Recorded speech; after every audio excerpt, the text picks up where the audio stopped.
Syederolun tim gabungan di Kabupaten Biren kembali menggelar penertiban penerapan disiplin protokol kesehatan sebagai upaya pencegahan COVID-19. Tim memusatkan kegiatan di depan pendopo Bupati Biren dan kawasan Lampu Merah Tugu Kota Juang Biren.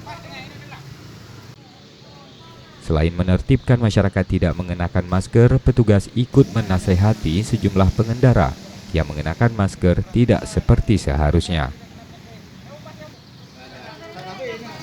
Penertiban kali ini Syederolun mencatat ada sekira 55 warga yang tidak memakai masker, sementara belasan lainnya membawa masker namun tidak memakai. Dari Biren, Yusmandin Idris, Serambi On TV.